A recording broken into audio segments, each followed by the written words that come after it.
long-term resident at Fairfax County and a mother of a 7-year-old boy.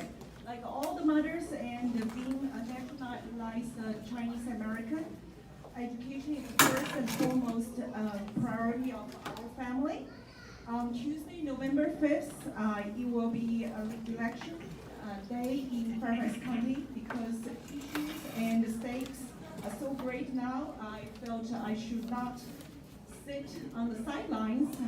So today I'm so honored to introduce 3 at-large school board member candidates and 4 district school board candidates and a couple of county board supervisor candidates to meet you all. These candidates share the same concern as we all do. Next, each candidate will take 2 to 3 minutes to introduce themselves. And afterwards, we're going to have some time for Q&A. Without further ado, we're going to have the first candidate to meet you all, Ms. Cheryl Buford. She is a large school board member. Candidate. Hi, everybody. Hi. Oh, where do you want me to mic? Hi, everybody. Thank you for taking time out of your Sunday to be here. This is such an honor to be with you this afternoon. And I have to tell you that as a candidate, some of the most sobering conversations I've had are with naturalized citizens, people who have come from countries where they know that their government is tyrannical, and they have come to the U.S. for freedom and for the American dream. And I have found that the Chinese Americans that I have met appreciate our freedom sometimes more than my fellow citizens that were born here. And that is it's sad to me that my fellow citizens, the citizens that were born here, don't appreciate our freedoms more, but it is so heartening to know that you all came to this country because of our American ideals. And we are here because we share those ideals and we want to keep them alive. So there are a lot of people that made this event possible, and I would be remiss if I didn't thank them. So Cindy Rogers that you just heard from, David Chen, Daniel Feng. Did I see Daniel? Okay. And Carl Zhang and my neighbor Shi Chen. Sorry, I'm not very good at pronunciation. But I am so glad to be here with you today. I applaud your commitment and your strong families, your commitment to hard work, and your commitment to instilling a strong work ethic in your children. That is why your children are succeeding. I'm very upset with forces in our country today that are promoting envy and jealousy of you and what you have accomplished. And our goal when we are on the school board will be to help every child succeed. But your children's success doesn't influence other children's failure. That is the problem of the board and their policies, and we want to change that so that every child succeeds. You cannot have equity without effectiveness and excellence, and that's what we are here to do.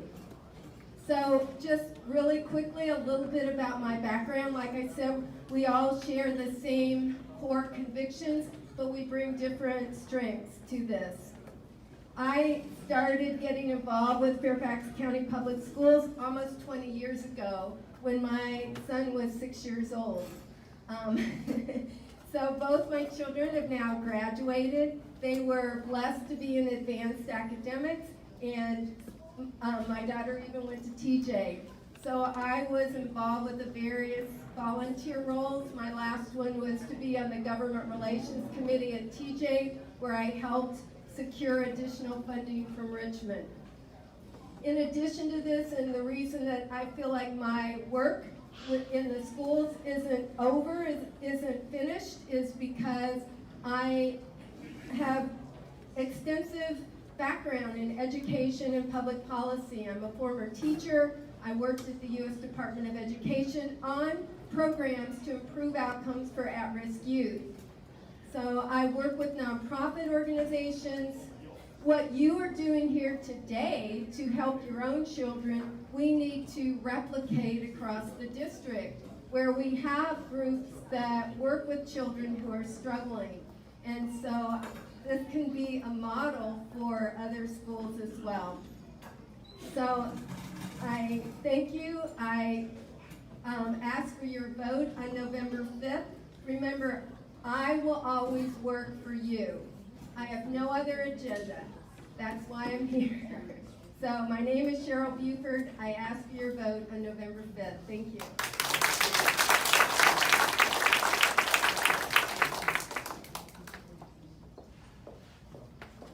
So next the candidate, Priscilla DiStefano. She's also a large school board. Thank you all so much for having me today. My name is Priscilla DiStefano, and I'm running to be an at-large school board member. A little bit about myself. I was born in Northern Virginia, but I was raised in Fairfax County since I was 2 months old. My mother bought her home in Burke, Virginia, so we could be in a very good school system, Fairfax County. So I went to Terra Center Elementary School and Robinson Secondary School. One other thing, I am a very, very proud first-generation American. Both my parents came here from El Salvador. And so they instilled in me, or my mother, my single mother, instilled in me that the American dream is alive and well and that you can be anything you want in this country. When I was a senior in high school, I became pregnant with my first son. I was able to transfer to an alternative school in Fairfax County. I received my diploma. I had my son that fall, enrolled in Northern Virginia Community College, and then I graduated from George Mason University in 2012. I've been working ever since I was 15. I'm a true hustler. I work very, very hard. And then recently, a few years ago, I was married, and I now have a second son who is now 3 years old, and he's enrolled in the preschool program at Fairfax County, in the program for special needs, because he has a communication delay, but I know my son will be speaking very, very soon. So why am I standing here before you today, right? I'm very young. I'm only 30 years old. There's a lot of other things I could be doing, right? But my kids are in it. I am in the trenches with you all. I am a young parent, and I am not represented on this school board. Every single year, I have felt further and further removed from my son's education. And we are the primary educators in our children's lives. And this school board has consistently felt that they know better than you and I, and have passed policies and decisions without our engagement, without asking us, and have taken it upon themselves to thrust these policies that they are not impacted by. Because only 2 out of the 12 current school board members actually have children enrolled in Fairfax County Public Schools. That is unacceptable to me. Because when they start opening the policies on boundaries, on school renaming policies, or on purchasing menstrual products for girls in restrooms, $200,000 for that program. They're passing these policies because they don't know what it is to be a parent in Fairfax County any longer. These things are not going to impact our children's education directly, and they think that somehow it will. So we need more representation on the board of someone who shares your values, who knows what it's like to be a parent, and will know truly what the impacts are by every decision made on this school board, and I plan to do that. My first priority is to make education first. Every single policy should be based on education, not some partisan agenda. And also to represent young parents like yourself, because we absolutely need it in Fairfax County, this county that I love and that I don't want to lose. This next election is going to decide for the next 4 years the people that will spend $12 billion of your taxpayer dollars. And if you want it spent on things like menstrual products, on letters on a building, or things of that sort, then those are the people for you. But if you want change, if you want people who are going to focus on academics, focus on what's best for your children and engage you in decisions, then it is time for change. And those people that will bring it in are Cheryl, Vincent, myself, and every single one of the Republican endorsed candidates running this year. My name is Priscilla DiStefano, and I ask for your vote on November 5th.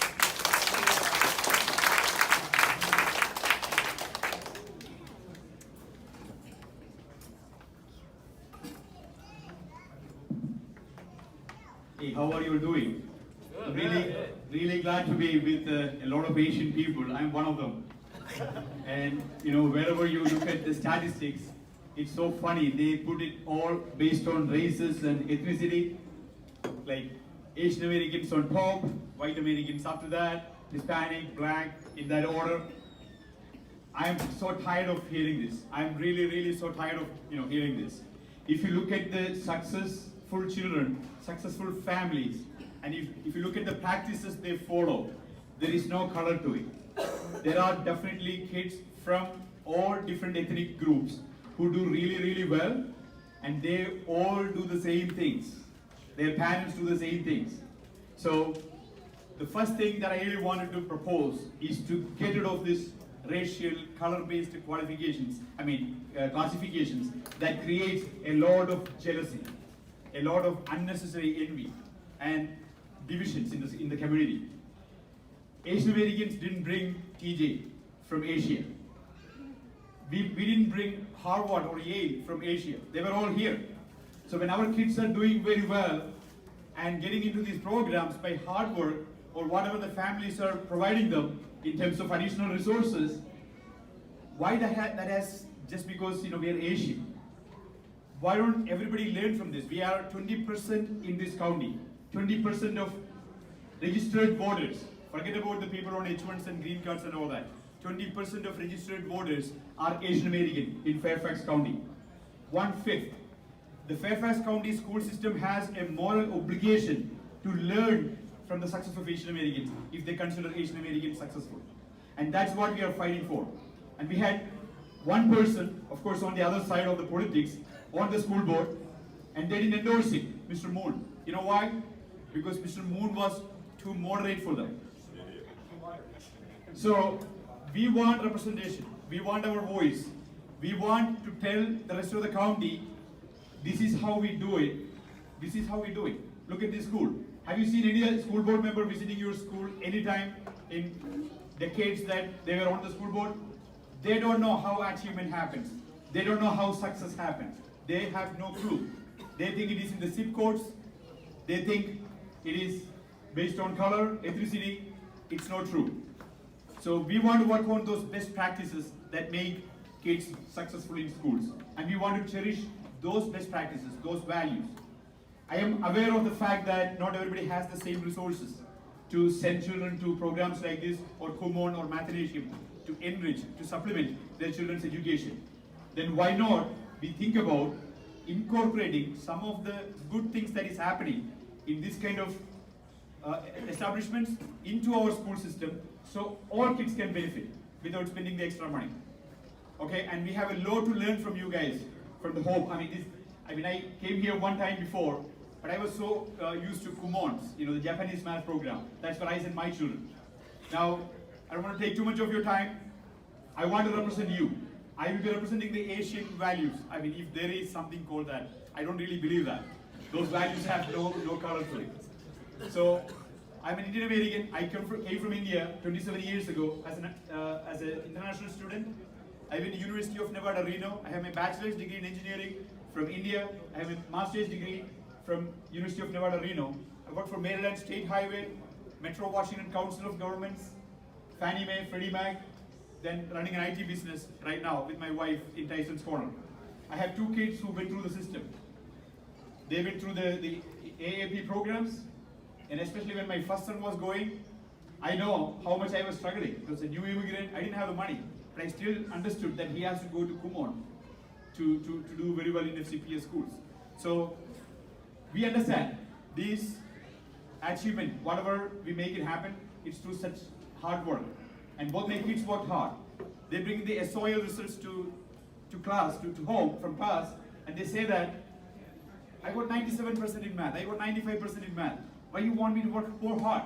The SOL. And this is what I told them. SOL doesn't apply in this house. You don't get anywhere just because you're having 95% in SOL, because it's equivalent to only a B+.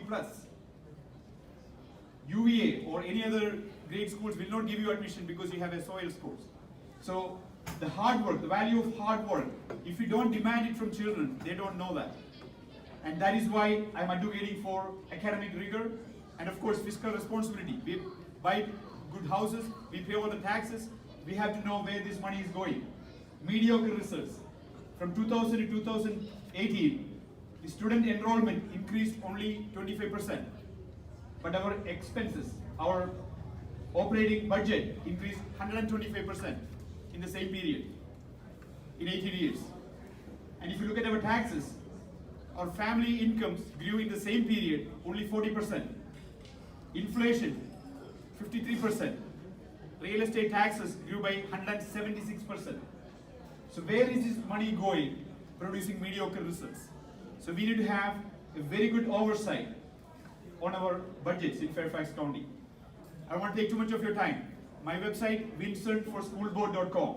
I have all my ideas that I really wanted to bring in. If you read it, I know 100% of you will agree with me what I'm trying to do, because we have the same values.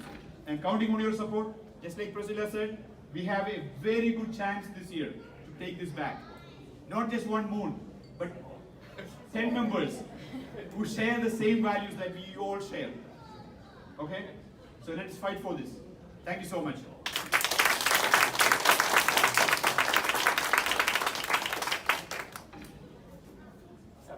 So next candidate is Miss Anastasia Kalusas.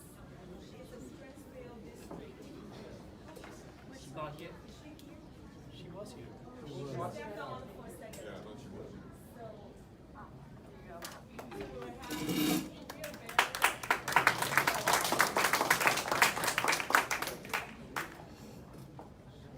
Hi, my name is Andrea Bayer. I actually took my SATs in this school. It was a heart-wrenching. My brother was sitting next to me, and he became a brain surgeon, and he would finish everything before me, and I would get frustrated because I was slower. I did not become a brain surgeon.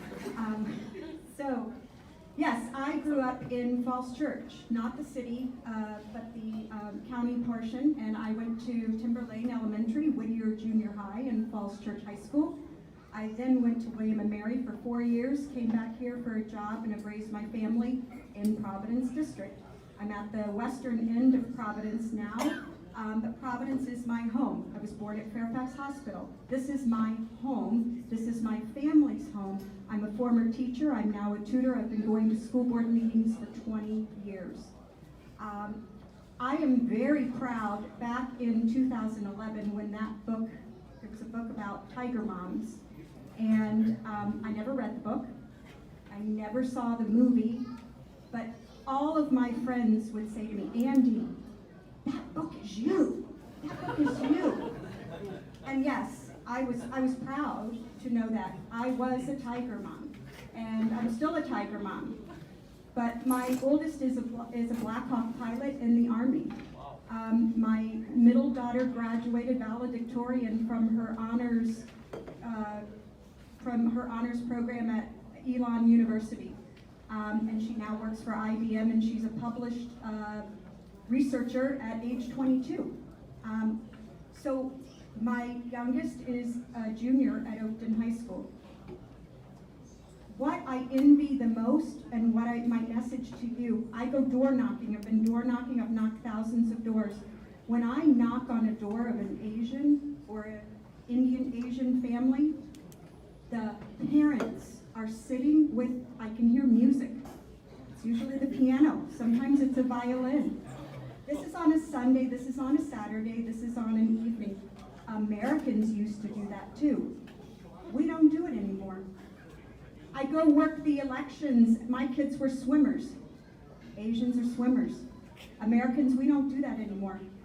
You go out to Bull Run, you see Asians with big family picnics. Americans used to do that. We don't do it anymore.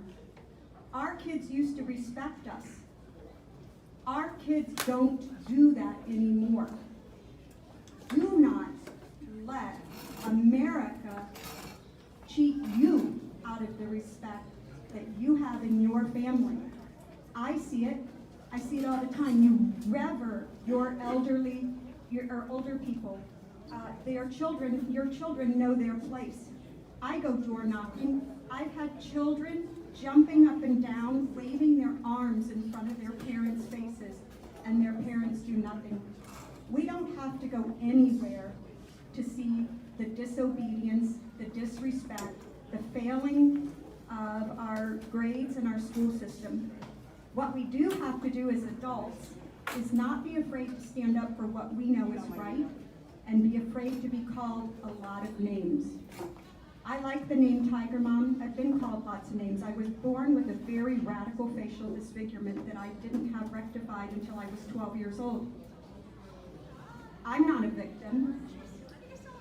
Don't let our country's leaders and our country's teachers ever make your culture and lower it to our culture. As Americans, we're fighting. See, there's a few of us fighting to retain our culture. I'm also fighting because, like I said, my daughter's a Black Hawk pilot, while my youngest daughter is being taught socialism, anti-capitalism, anti-Americanism, dumbed down math, no language arts. So it's funny. There are kids who go through ESL, they know grammar, they know phonics. Our kids don't get that. You know our language better than our kids. Something is radically, drastically wrong. I'm here to stand up for it. Like I said, I've been called lots of names in my life. That doesn't bother me. I know that what I have to do is fight for right. I need a lot of people behind me. You have 10 fabulous candidates fighting. We're all fighting for the same thing. Do not give up your culture. Demand the respect that you deserve. Our kids need adults. They need rules, they need authority. They don't need dress codes taken away. They don't need dumbed down academics. And we don't need people telling us what to think or how to think, because we're working, we're doing it right. My kids are successful. I've made mistakes. We all make mistakes. But don't let them tell us that what we're doing is wrong, because I know what we're doing is right. I ask that you look at me, and I'm in the Providence district. Providence goes all the way from Oakton in the west to Seven Corners in the east. It goes up to the Rotunda and Tyson's Corner, and it goes down into Mantua. So it's a big district. It has 18 schools, but it also encompasses 26 other schools. So it's a big district. Take a look at me. I also ask you to look at my opponent. He is everything I am not. He is the polar opposite of me. He is totally owned 100% and operated by the special interests. I despise the fact that we let people on our school board who are owned and operated by the special interests. That's our problem right now. That's where 53% of your tax dollars are going. You're funding every fad that the special interests come down from the UN want in our schools, and they're dumbing our kids down. So I ask that you also not vote for people who only want to launch a political career. None of us are doing that. So we're out for your interests. We respect you. We respect your culture. Definitely not about family. It 100% isn't about faith. And that education is going to be through their lens of one Fairfax, not through what you believe. We have people on the school board like Pat Hines, who has said point blank on camera that if it were up to her, she would scrap advanced academics in favor of something that was more equitable. I have watched in my 8 years on the school board the watering down of the application process for Thomas Jefferson High School for science and technology to be about the humanities, because they don't have the right mix. Whatever their mix is, it's an unaccounted, not described for public knowledge mix of diversity that they want. And if you watch what just happened in the Harvard decision, that was a travesty that better make its way to the Supreme Court and but fast, that it is no longer about merit. It is about an agenda of people who seek as elitists to impose their will on you. I was just talking to a person on the way here who does not share my political description. However, he reached out to me because he has talked to the chairman, Karen Corbett Sanders, because he has told her that they are so far left radically that they no longer represent the education needs of the students in Fairfax County, that they are owned by a left agenda, that he cannot support her. That's the problem, is that they are owned by a political agenda that has nothing to do with the well-being and the advancement of academic achievement of students in Fairfax County. And I was happy to have that conversation with him because I don't always agree with you, he said, but I always respect what you have to say.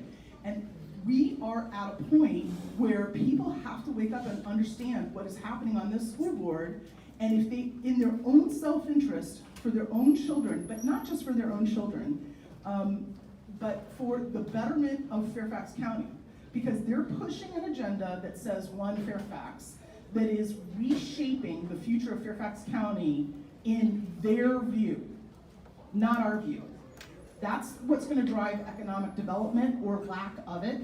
That's what's going to drive taxes. That's what's going to drive your house price. And now it's the discussion about what's going to drive boundaries. They are going to decide for you what the right mix of your school is and decide that if they have to move a boundary, they're going to move it with their agenda in mind. They don't care that you're a small business owner. They don't care that you've moved your family to a certain neighborhood. They don't care that you're looking for top rigor for your students, that you want your students to succeed through a vision of an academic curriculum that reflects where you want your children to go. Because they don't believe in that. They want to put your children back into whatever classroom and make the emphasis on who's sitting next to a child, what the color of the skin is of a child sitting next to your child, instead of the quality of the teacher in front of the classroom.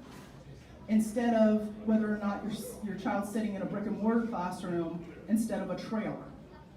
There's 27.5 million square feet of infrastructure in Fairfax County that is academic space, and 1.5 million of it is in trailers. For year after year, term after term, decade after decade, one party has had total domination, complete total domination of the school board. Every decision, every path, every option, the breaking of teacher salaries, the failure to address overcrowded classrooms, the supersizing of schools, the breaking up of neighborhoods, everything has been through one voice. And what they're saying is they want to eradicate anyone who is on the board who believes anything differently. That's tyranny. That is a tyrannical approach to governing, is that only one voice counts. Only one voice has counted. That's how we've arrived at where we are. That's how you wound up with remedial math being taught at TJ to catch people up, because we were putting people there who didn't earn the spot. And we didn't put people there who did. So unless and until we decide that a school system that is currently rewriting the Virginia history curriculum, they've started in 4th grade and they're rewriting it through their lens. That is an Orwellian approach to saying we're going to teach children history, but only history through our lens. Many of you have, either you yourselves or your family has escaped governments that taught history through one lens, through the government's lens. This is what is happening to our children now. We cannot relegate And we cannot say that what they believe for our children is more important than our will to fight for our own children. We have to hold on to our kids. We have to hold on to our businesses. We have to hold on to our ability to not be strangled by a taxing authority that says that we're going to take your money and we're going to weaponize it against you. Now, 75% of the people in Fairfax County do not currently have children in the school system. Some people pull their children out to go to private schools, some people homeschool, some people send them to very nice schools in DC. If you do not have children currently in the school system, your money still goes to school. Your money still goes to school. Billions and billions and billions of dollars. Next school board's going to be elected for 4 years. They're going to spend an estimated $13 billion over the next 4 years. $3 billion a year is more than the GDP of about 45 nations on earth. They're going to weaponize your money against you. It is not going to be for a meritocracy. It is not going to be to deliver academic rigor to students. It is not going to be to respect parental rights. It is not going to respect people of faith. It is not going to be to prop up and allow your businesses to flourish. It is going to be the opposite. So I'm asking you to decide that your children are worth fighting for, your values are worth fighting for, fighting socialism being a product in our schools that is cheered and driving students to things like Al Jazeera as valid resources. You need to say, this election, I'm going to vote for 4 school board members who reflect my values, and I'm going to have all of my friends do the same. I'm going to start with the bottom of the ticket. That's the most important. It has the most to do with the quality of life in Fairfax County, and it has the most to do to rescuing Fairfax from the brink of what I escaped for and what I believe the values in an American life, and American values, and a way in which my children and my successive generations are going to flourish here under liberty and democracy. Thank you.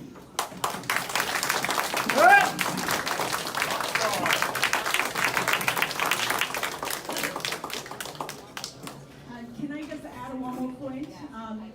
Mrs. Charles is currently a school board member, and she's representing us from the Springfield district, and she is our hero. And she's fighting for our kids' education every day. Every day. Thank you. So,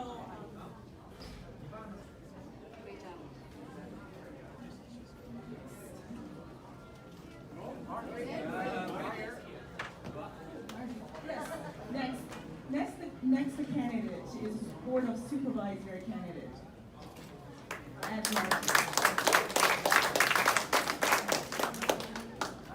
Good afternoon.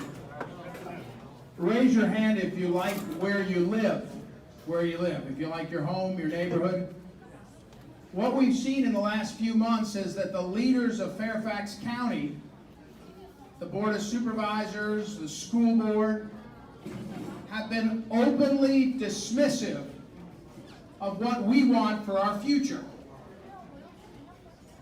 They've said that they'll decide in secret meetings with secret motivations where to bus our kids, where to change our neighborhood schools from one group of people that like living and working together to others that they decide based on their vision of social and racial equity.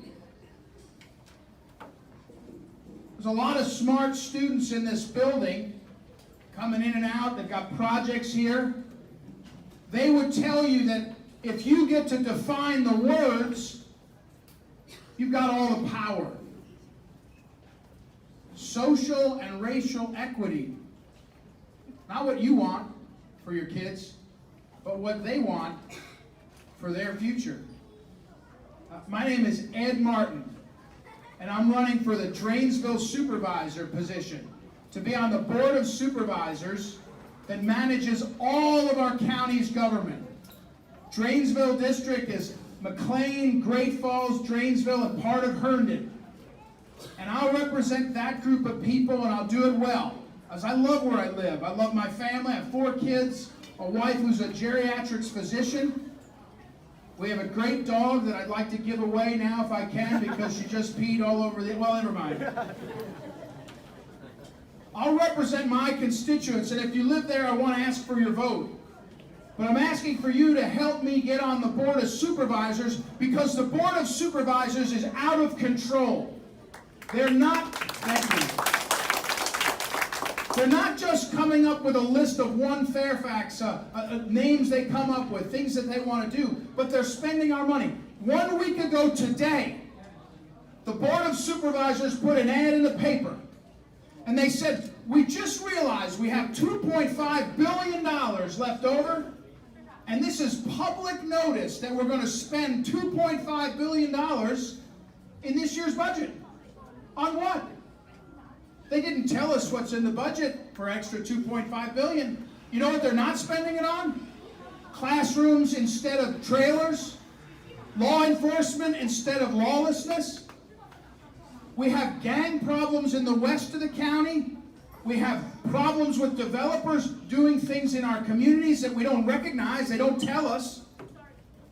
And we have a Fairfax County Board of Supervisors that wants you all to look the other way. Well, you can tell in this country right now, whether it's in Washington or in Fairfax or in Richmond. We're going to hear from Gary Pan in a minute, who's running for delegate, who we need in Richmond. We need him really badly. Businessman, scout leader, not a politician. We need more people. Wherever it is in this country, what you're seeing is the elites are trying to tell you how to live. They're saying your parents, your parenting doesn't matter because they're in charge. Your kids aren't your property, they're their property. That's what they're telling you. They'll pick the curriculum, they'll pick the gender of the bathroom, they'll picture where they can bus your kids. And if you think it's just in other places, I'm telling you right now, it's come home to roost. It's right here in Fairfax County. 4 weeks from Tuesday, you have a chance. You have a chance. This community that's so organized, that so cares for each other, for the school, you have a chance. When you look at how we won, they'll say, how did that happen? The usual playbook of the left in Fairfax is spend money on the radio and TV and talk about big things and lie. The superintendent 2 weeks ago, he just lied. He did a video and he lied to you. Do you know he lied? He said there's nothing to see here, nothing to see here. We don't mean you to think we're redistricting. We sat in a meeting and said we'll bus your kids from this school to Herndon. That's what they said. And he lied to you. You know what? He's a staff, he's an employee. He's lying for his bosses on the school board. That's what he's doing, because they're scared. Electioneering. They're scared. So 4 weeks from Tuesday, you have a chance. David, all you folks, the election is all about turnout. If you get your friends and neighbors to turn out and vote for these good candidates, and vote if you live in my district and others, then we'll have a chance. We'll have a fighting chance. And the only thing I can tell you right here, right now, is if you work that hard, if you give us a chance, if you give me, Ed Martin, a chance, I'll fight for you. I'll fight against them. I'll fight for the future of Fairfax, and so will these other folks that I've seen. But here's the thing. 4 weeks from Tuesday, if you don't do it, they will take it as your approval, and you won't recognize Fairfax in 4 short years.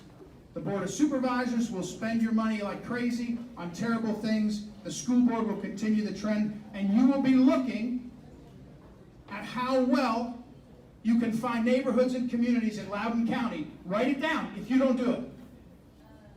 So that's what's at stake. If you don't live in my district and you want to help, you can go to the websites, voteedmartin.com, but help these candidates. 4 weeks from Tuesday, it's our chance. So thank you for everything you do for our community, but I'm asking you very specifically step up for us in the next 4 weeks and get out the vote. Tell your friends, tell your neighbors over and over again. It's our chance. All the right pieces are in place, all the right candidates, but we have to do it this time. Thanks very much. I'm Ed Martin, running for Janesville Supervisor. Thank you.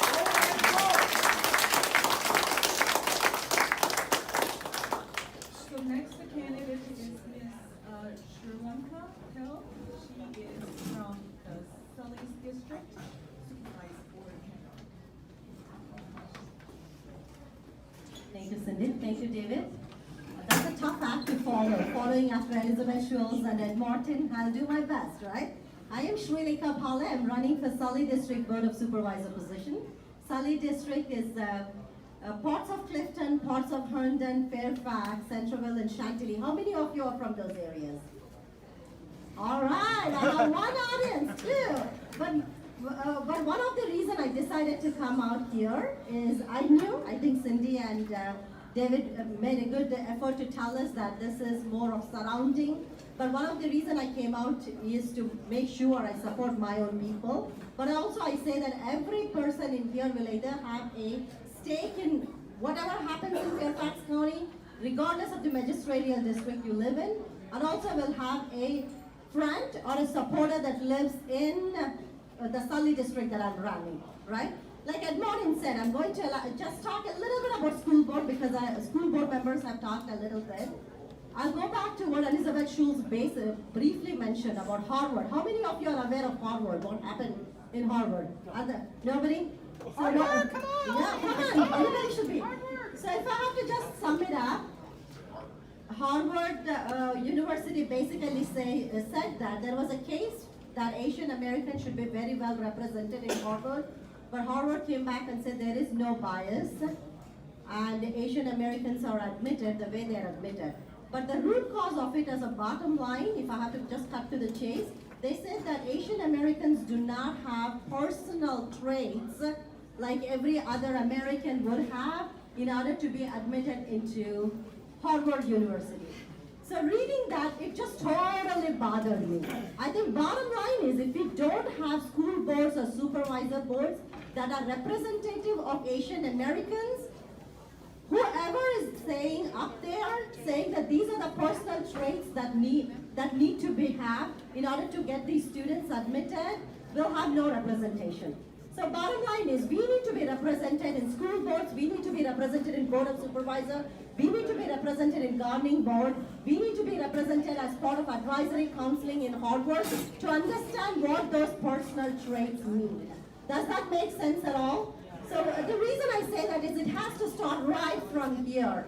There is no way we will not be represented in school boards. There is no way Asian Americans will not be represented in the Board of Supervisors. There is no way we will not be represented in all of these boards because Asian American children will continue to suffer. So I'm an Asian American by background. I'm extremely passionate that if there is 20% or 25% of Asian Americans, there should be 20 to 25% of representation in order for us and our values to be represented, period, end of the story. So that's why I'm asking for your vote. And a couple more things. Who is sick and tired of traffic in Fairfax County? Yeah. Raise your hand. Yes. Raise your hand. Yes. Raise your hand. Do you feel the current board is doing enough in order to make sure our toll, right? So high density. Recently I attended a land committee meeting where they were talking about Westfields and Route 28 high density development. When I posed a question just like an audience or a constituent that live in Sully district saying that high density development is great, but are these high density developers, do they have a stake or do they understand that them building 300 townhouses here will affect our traffic flow? Are they contributing to our roads?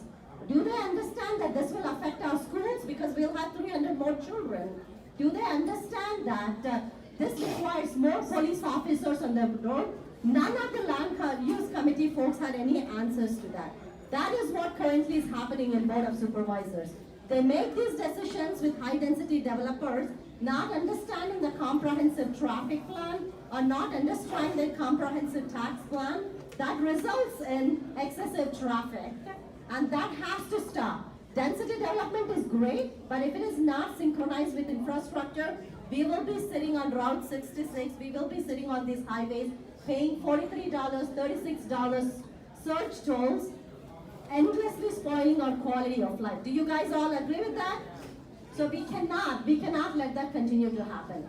One of my pet peeves, has everybody heard about sanctuary policy? Everybody, no one? Sanctuary policy? Sanctuary policy is in effect right now in Fairfax County. Sanctuary policy means that Custom Enforcement Border cannot do anything about an illegal immigrant committing a crime. That has happened in Montgomery County, and you're seeing detrimental effects. I, as a Board of Supervisor, I will stand by what I'm saying right now, that we will not be a sanctuary city if I'm elected as part of Sunday District. I will be a voice for every responsible parent, every parent that wants to get their kids home safe and keep our community safer. So no more high taxes. We can't continue to afford to pay high taxes. We want to keep our city safe. We want to make sure our school is represented by these well-renowned people right here. So we protect our students' academic rigor. And we also want to make sure all Asian Americans, such as your values, are represented in school board and board of supervisor. That's why I asked for your vote. Although nobody lives in Sunday District, I hope you'll take my message and pass it on to everybody that lives in Sunday District. Again, I'm Sri Kapal, an immigrant that has been living here for 20 years, an Indian, an Asian, and I have 2 kids in Fairfax County Public Schools myself, and I'm a part of a PTA association in one of the schools, and I conduct a lot of enrichment activities in the elementary school where my daughter goes to. So I value education, and I do not want the country to dumb down our education. Thank you very much. God bless you all, and God bless America.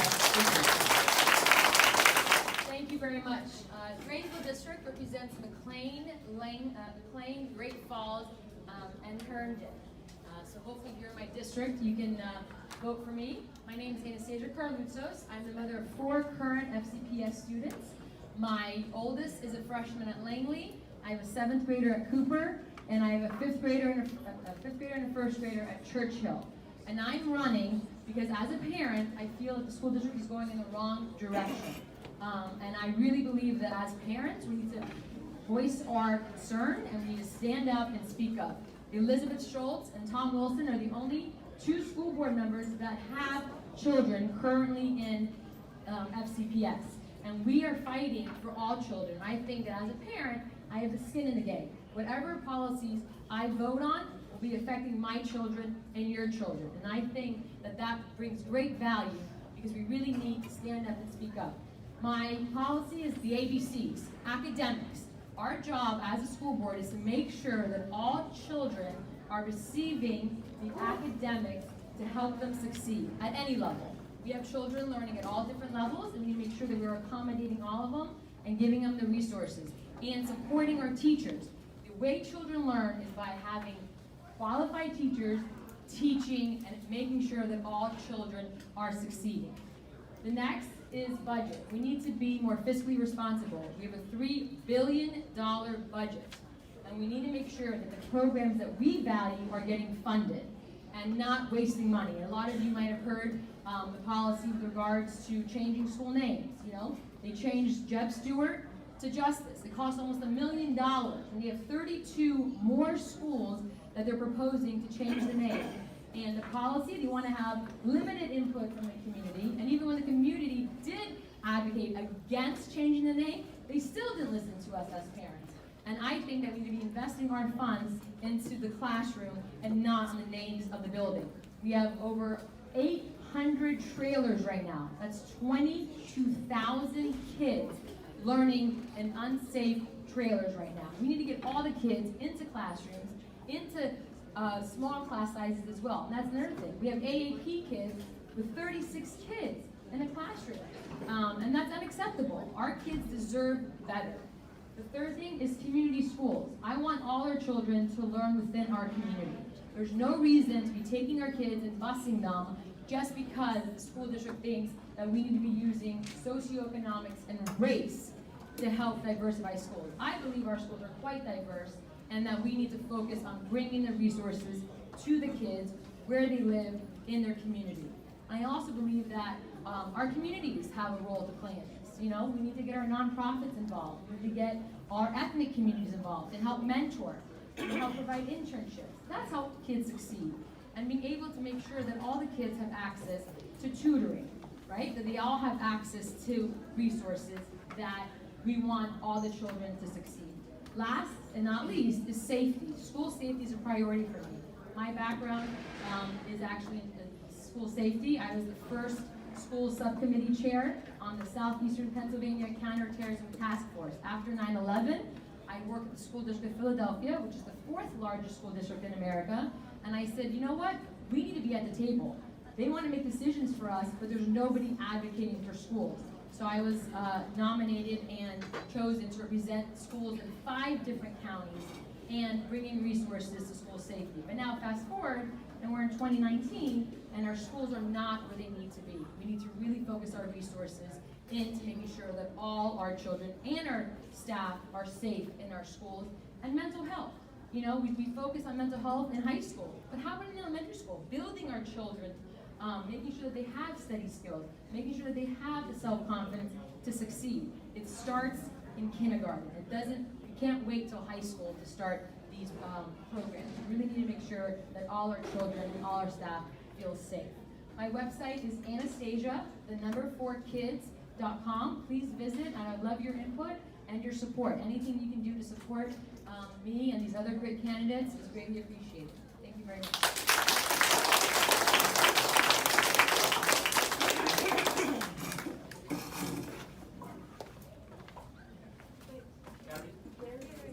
So the next candidate is Gary King.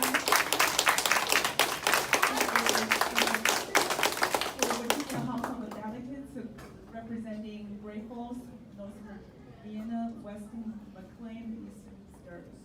Great, thank you very much.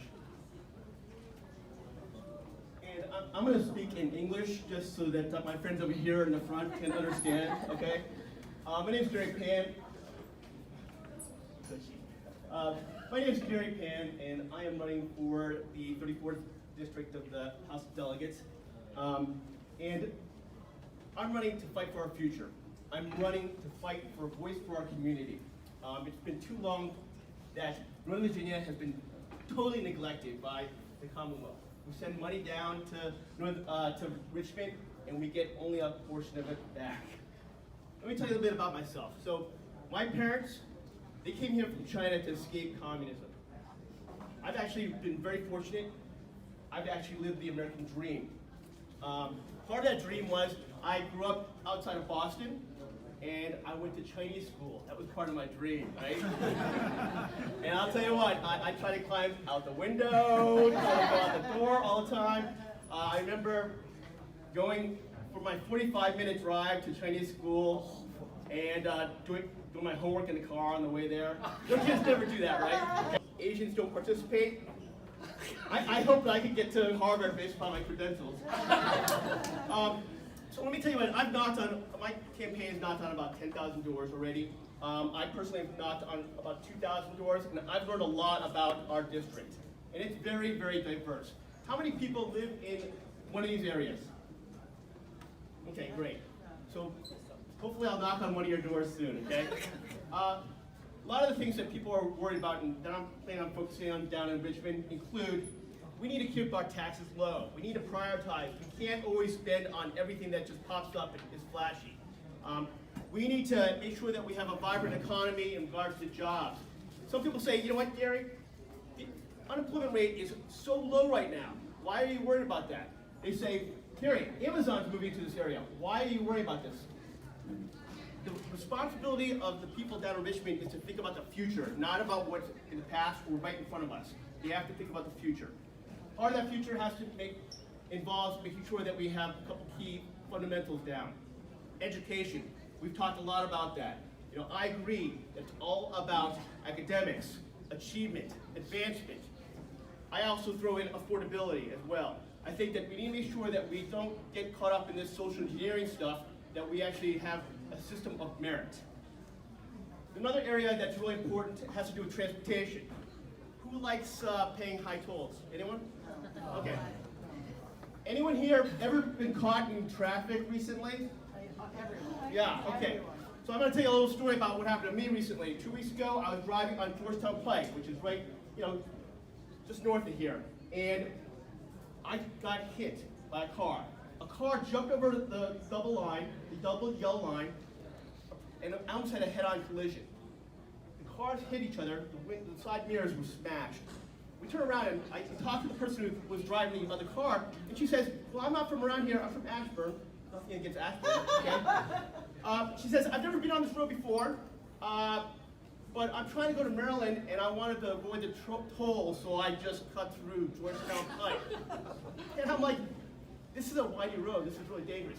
This is something that I'm very concerned about. We have high tolls, we have issues in regards to the quality of our roads, but also we have dangerous cut-through traffic that I see it all the time throughout our neighborhoods, and you probably see it as well. We need to do something about that. In addition, I think that we need to focus on public health and safety. There's a lot of dark things that people don't like to talk about. We're hearing a lot about the opioid crisis. We need to focus more attention on that. Human trafficking.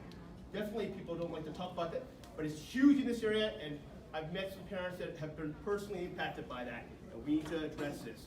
In addition, I think Ed was talking about it in regards to gang infiltration, a major concern, right? This all blends into the quality of our life as well as the quality of the life for our kids. Lastly, I think that we need to focus a lot more attention on mental health. And I'm talking about at all levels. We have a serious issue there. I've met with many families that feel abandoned because their kids are not getting the support that they need. And I think that we need to do some more research there and support these families. Lastly, the environment. As a Scoutmaster, I think it's very important that we teach our kids as role models to do the right thing. And some people say, you know what, don't worry about the environment. That's someone else's problem. I say we should be role models and try to encourage our kids to do the right thing and think about the future, not just for today, but also for future generations. All right, so like I said, I've been working really hard on this campaign. It is really, really awesome to meet so many great people. But I also have learned a lot in regards to our community, and it is such a wonderful place. In closing, I just want to say, last year, I actually biked across America. I had 10 scouts with me. We biked 4,100 miles, camped out for 2 months, every night, right? That was an indication of the determination and hard work that we do, right? And we invest it into other people. As Chinese, we actually work hard, and we also try to take care of our community as much as possible, and we try to take care of our kids. And so, in closing, this is a hard fight. I'm working hard, and you know what? My opponent, I have not seen her around at all, quite honestly.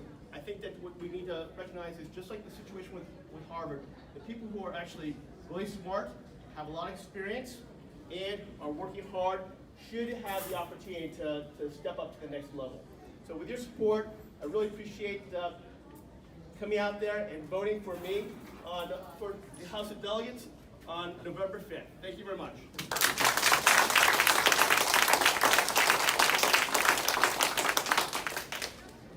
So the next session is Q&A, and we have already collected some questions from the communities. So we would like our candidates to answer them.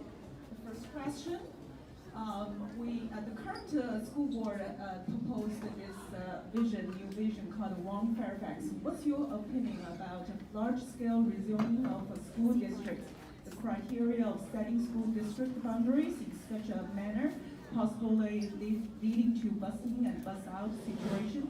Each candidate.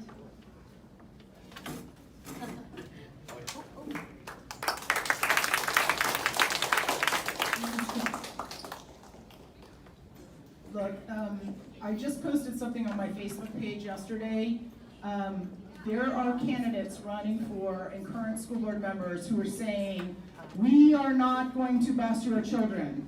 If you have not looked at the Voices of Fairfax page, that is a multi-denominational, politically, religiously, everything group that has curated the board members' own words that they absolutely intend to bus your children. And I am telling you, and the living embodiment in the closure of Clifton Elementary, which prompted me to get onto the board 8 years ago. The Clifton Elementary boundary is 40 square acres of 40 square miles of Fairfax County. That is a bigger area than many of the school board members' magisterial districts. Imagine telling every student in Mason, every student in Lee, we're gonna bus you out of your magisterial district to go someplace else. They're already doing it, and they're doing it for purposes of quote unquote one Fairfax. It's happening every single day in my district. They have no reason to tell you the truth. They have every reason to not tell you the truth.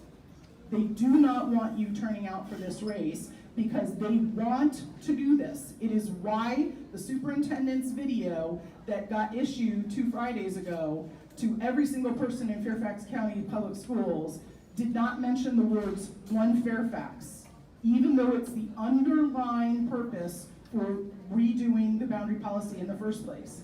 The letter that went with the video that went to every single person who has children in Fairfax County Public Schools did not mention the phrase one Fairfax, even though it is the reason that he on his own stopped doing administrative boundary changes 18 months ago, because he said we need to make all boundary decisions through the lens of one Fairfax. They're forcing every single decision right now in the school board and on the board of supervisors through the lens of one Fairfax. They absolutely intend to do this, and I don't believe that any candidate that has spoken here that we're asking you to vote for and support across Fairfax County supports this. It is not good for families. It is not good for any community, certainly not the Asian community, and it is not good to uphold either your business values, your tax rules, or the future of Fairfax County. So I'm going to just take the liberty to speak for all of our candidates and say this has nothing to do with our values and needs to be repudiated at the ballot box on November 5th.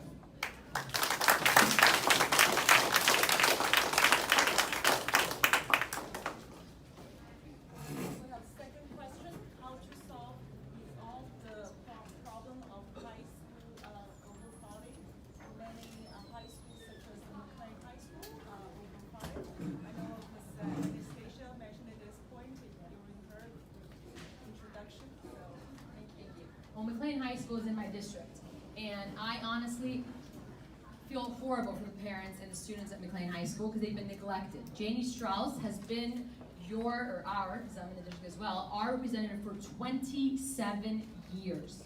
She had full authority to make sure that McLean High School was a part of the capital improvement program, and she did not. I've met with the principal, and I've spoken to her, and she's been asking for an addition to the school for almost 7 years. This is not a new problem. This is not something that happened overnight. It's not a problem that just happened this year. McLean High School has been neglected by the school board, and it's Janie Strauss's fault that McLean High School is in the situation that it is. And I think that McLean High School deserves an addition, and that's what the community wants. The people at McLean High School are happy, they're proud to be Highlanders, and I think we need to respect that. And I also believe that all the schools need to be looked at. I think that we really need to evaluate and make it a priority with regards to overcrowding. Our children should not be subjected to trailers. We're the 10th largest school district with a $3 billion budget. There is no reason our children are in trailers. We need to revise the entire capital improvement program and prioritize getting our kids out of trailers and making sure that they're getting the quality education as their peers in the other schools. I also believe, specifically with McLean High School, we really need to evaluate the safety. I mean, no one's talking about it. The principal thinks it's a big concern, and yet no one's addressing it. I propose we need to have another security officer protecting those trailers. There's 18 trailers right now, 500 students a day, and staff are in those trailers without the protections that they deserve.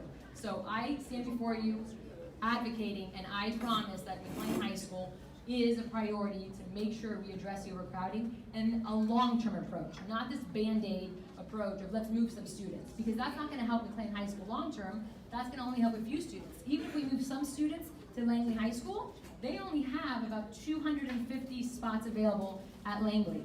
There's 500 kids over capacity at McLean.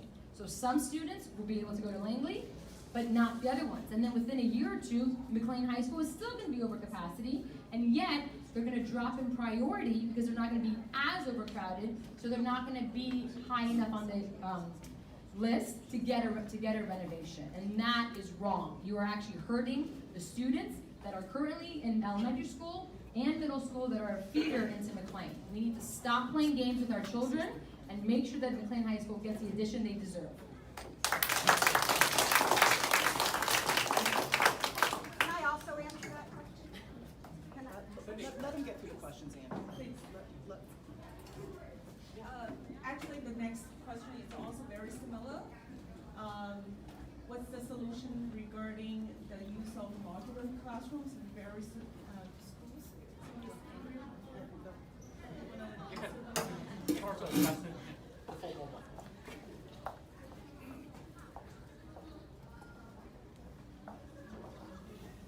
So we've heard a lot about McLean, but there are a lot of schools that are way overcrowded. My daughter's at Oakton High School right now, and they have 40 trailers. And there's one door that the kids go out, and there's one door that the kids come in.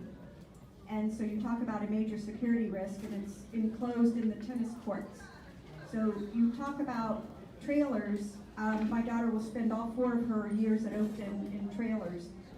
The school at the end of our road was redone about a decade ago and immediately had 4 trailers. I think the bigger question is, what are we doing with the money that we've given to the schools over the 25 years, over the 50 years, and where is that going? So modulars are counted in capacity. So when you look at the CIP, you don't even know how many modulars are there because they're counted in capacity. And trailers aren't modulars.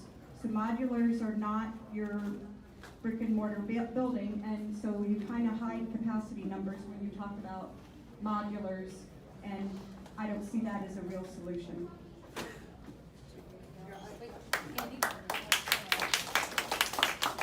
So years ago, a lot of this is about the board being unwilling to hold staff accountable. The board is obsessed with resolutions and obsessed with agendas and not obsessed with addressing the accountability of the staff.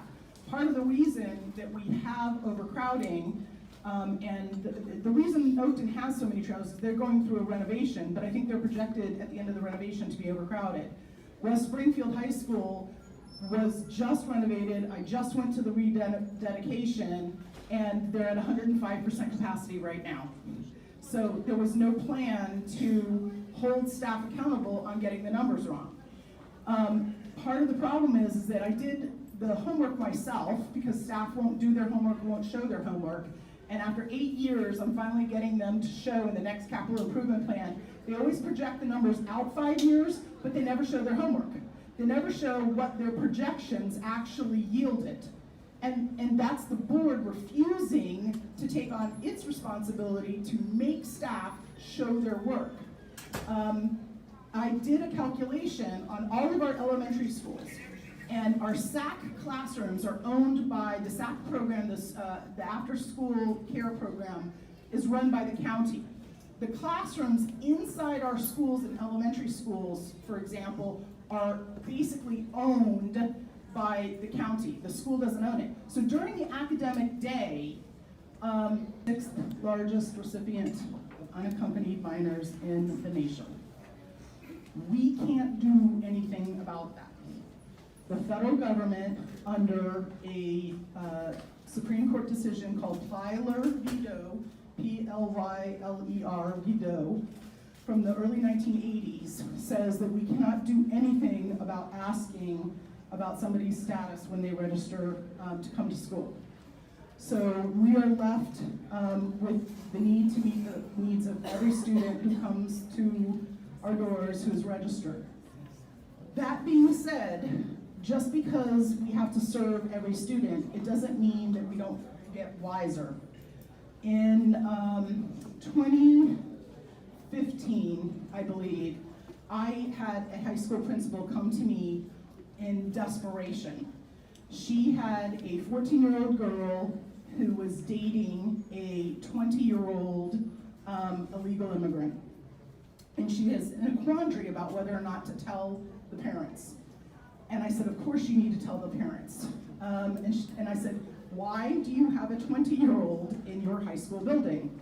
And she said, oh, if an illegal immigrant says that they do not have transportation, they get to go to the local bus stop and get on a bus with the children and come to school. And I said, that's insane. And I am a parent of students who go to a secondary school. So that would mean that if in my school that was happening, not only would they come with high school students, they would come with middle school students. That somebody who was 20, 21, 22 could be getting on a bus and riding with children as young as 7th grade. So I worked with the previous superintendent to create, and I got a lot of pushback from my colleagues on the school board, but to create schools within a school to separate and pull people who were not age normed out of the regular classroom. So you don't have somebody who is 20 years old sitting next to a 15-year-old in biology class who doesn't speak not only doesn't speak English, but doesn't speak their own language fluently, doesn't write or have, is not fluent in numbers or in letters in their own language. So there are things that we can do to keep our kids safer. I will tell you, I have been, one of the worst things a school board member has to do. We are an executive body, we're a legislative body, but we're a judicial body as well. So we decide the fate of employees and we decide the fate of students. And discipline hearings for students are terrible, particularly when they involve MS-13, particularly when they involve the recruiting of MS-13 in our schools to younger, vulnerable students, and they're going after vulnerable communities. It is happening. You do need a board that will take seriously the safety and the academic needs of our students who are in the schools, but you're not going to get it, and you're not going to get it with the type of vision that you will get with these school board members unless you elect these school board members. So we have to take them. We can educate to a degree and keep a barrier with them. We are subject to the federal government, but it is costing us tremendously. Our ELL costs have gone up through the roof, and it's because we're educating people who are not literate and numerate in their own language to start with and have interrupted schooling and are coming here at the age of 15, 16, 17, 18, and we still have to educate them until their 23rd birthday by Virginia law.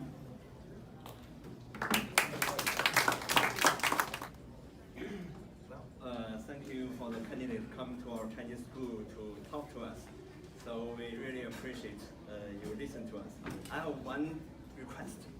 This request is not religious, it's not political, it's about the kids' sports. So right now, 40% of the kids in our school have glasses. They every day just play the games and watch the videos and play all this computer stuff. And I propose one thing that will really benefit all the tens of thousands of the kids in our Fairfax schools. One tennis table for every single school. One ping pong table for every school, please. So the budget for this is only $600, and that will benefit a whole generation, because ping pong you can play when you are 60, you're 70, you're 80, and and also can teach the kids many things. So now the time is so precious. I really want to say another sentence is ping pong tennis table for every school. I will write a formal email to my kids' school principal, and also will write email to you when you are selected to be the board. I know right now, this month, everybody is so busy with the campaign. I hope all of you can achieve your goal. And after you on board, please do this very practical thing for us. for the kids, the whole generation. Thank you so much. So I just ran the calculation of $600 times 198 schools. It's just over 118,000. So the school board, when it spent $200,000 on international menstrual equity and delivering sanitary pads to school bathrooms for pilot programs, including in elementary schools, we could have done that. Boom, done. $118,000. And the other beautiful thing about that is it gets kids active and physical in the world and experiencing, community with each other, teaching other children. It's fun to watch. That's, getting our kids' faces off a screen and getting them to look up into the world is part of the challenge. And that should be the type of thing the board is talking about. To me, that's an easy fix. That's a wonderful, from a community that has a set of values. It's like, look, and now not only Chinese kids can do it, other kids, maybe my kids can do it. I don't know, we'll see. But that's a beautiful, wonderful way to advocate. I love it.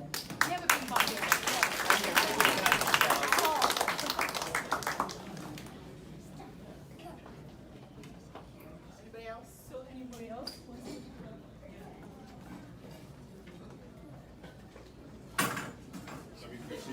Let me proceed this question to Elizabeth before by just saying that one of the easiest ways for anybody to get involved is to attend the school board meetings. If you have not been to a school board meeting, you really don't understand the dynamics of what happens with out of control school board. So I'd like to ask Elizabeth what she predicts this next school board meeting, October 10th. And she is a rock star. She is a rock star. I predict the same thing that's happened at every school board meeting since I've been on. I do recommend that you can certainly watch the school board meetings on YouTube. When I first got on the board, the work sessions were not recorded at all. The forum wasn't recorded at all. So you couldn't even see what the majority of the work the board was doing. And we didn't have the meetings on YouTube. But it's different being in the room. It's different watching what happens. There's going to be resolutions in October that are designed specifically to call out Mr. Wilson and myself to make us vote on our values. And the reason I say that it'll be like every other board meeting for the last 8 years, the degree of savaging and bullying that happens from my fellow school board members to other members of the public, but also to Mr. Wilson and to myself, is incredible. Have you had your tires slashed? I've had my tires slashed. I've had nails put in my tires. I'm the only school board member who has had a physical attack, and yet these are the people who wear t-shirts preaching no hate. It is an unbelievable degree of pressure that I commend the other 8 candidates who have stepped up into the fire because they've seen what we've been through.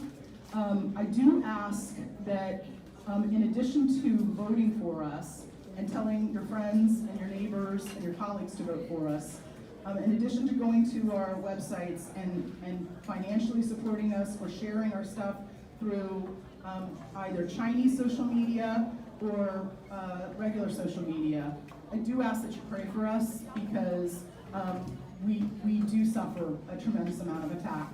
And it's intentional. It's not like they accidentally bully us.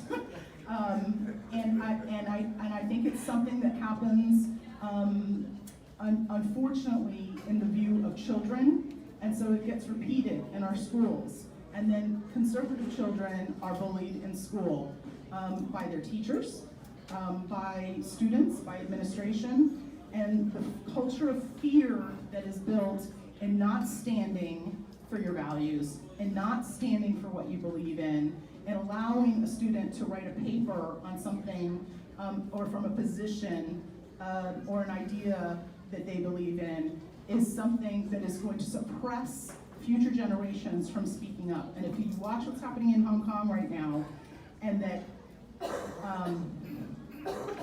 that police could shoot a child in the chest, or beat young people who are seeking liberty for themselves, it's happening in our schools right now. I'm begging you to allow our children to live under the blanket of freedom that you want to live under.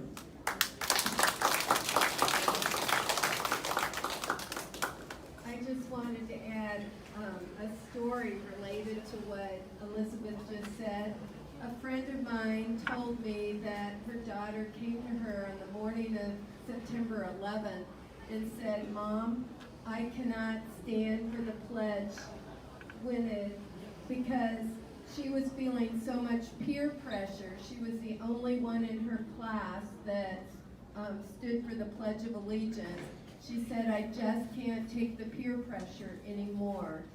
So what Elizabeth said is happening.